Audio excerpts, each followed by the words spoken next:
Treneri, ar nustebino turnyro organizatorių sprendimas, jog šiandien turėjome rungtyniauti kaip ir su Minsko rezervinė komanda, tačiau išvydome beveik tą pačią sudėtį, kuriuose ir pirmasis rungtynės žaidėme?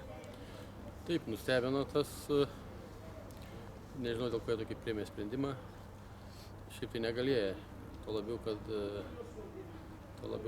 kad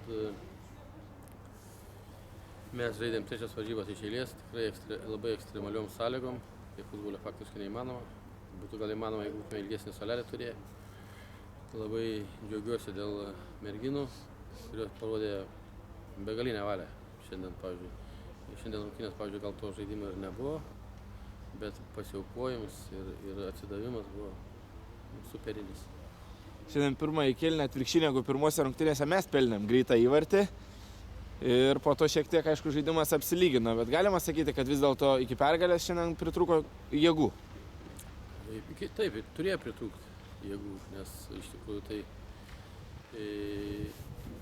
dar kartą pasikartosiu, kad labai sunku 3 dienas iš eilės žaisti ir žaisti pilną laiką, be kitimų pirmyn atgal, tai tikrai labai sudėtinga, o kad pradžioje mes įmušom.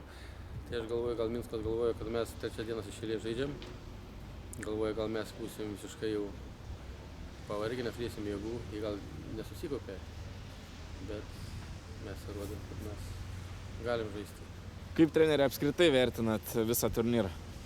Šiaip turnyras tai, kaip mūsų komandai, tai jis yra labai naudingas. Aišku, tos trečias rungtynės bijau, kad kas nors nesusirgtų. Nesusirgtų, noriu pasakyti, kad negautų traumų, kad labiausiai bijau, kad negautų traumų. O šiaip turnyras, sąlygas geras, stadionai geri, labai naudingas. Netgi daugiau tokių turnyrų, ko gero, norėtųsi, ne? Be abejo, tokie turnyrai tik tai duoda mergaitėm progresą.